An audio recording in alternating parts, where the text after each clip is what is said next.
കത്തിയാളുന്ന പന്തങ്ങളുടെ വെളിച്ചത്തിൽ കപ്പിന്റെയും കൈമണിയുടെയും ചെണ്ടകളുടെയും മേളപ്പരപ്പിൽ തുള്ളിയുറഞ്ഞാടുന്ന ഭൈരവിക്കോലം. ഭദ്രകാളിയെ പൂജിക്കുന്ന ഒരു കല, ഒരു ഗ്രാമത്തിന്റെ നന്മയ്ക്കായി രക്ഷയ്ക്കായി നടത്തിവരുന്ന ഒരാചാരം.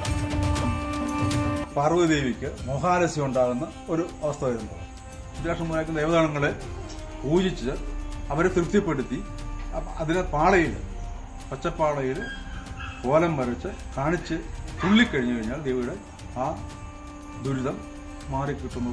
കവിങ്ങിൻ തടിയിൽ ഉണ്ടാക്കിയെടുക്കുന്ന കോലങ്ങൾ പ്രകൃതിദത്തമായുള്ള ചായങ്ങൾ ഉപയോഗിച്ച് കോലങ്ങൾ വരയ്ക്കുന്നു. കരി, ചെങ്കല്ല്, മഞ്ഞൾപ്പൊടി, സിന്ദൂരം, പച്ചപ്പാള എന്നിവയാണ് കോലങ്ങൾക്ക് നിറമേകുന്നത്.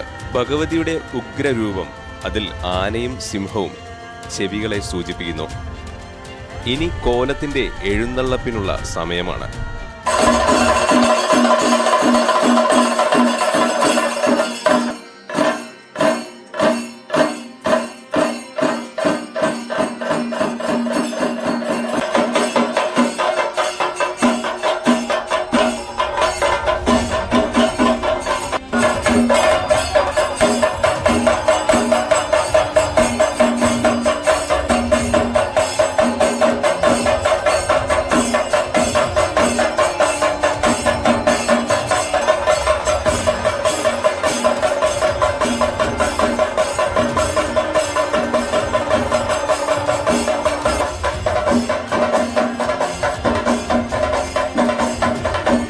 അർദ്ധരാത്രി 12 മണിയോടുകൂടി ഇറങ്ങുന്ന കോലം തൊട്ടടുത്ത ക്ഷേത്രത്തിലേക്ക് ഏകദേശം 3 മണിയോടുകൂടിയാണ് പ്രവേശിക്കുന്നത്.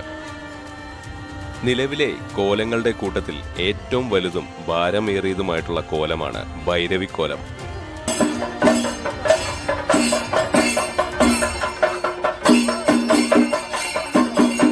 നാടിന്റെയും ജനങ്ങളുടെയും നന്മയ്ക്കായും രക്ഷയ്ക്കായും ഗ്രാമവീഥികളിലൂടെ നടന്നകലുന്ന കോലം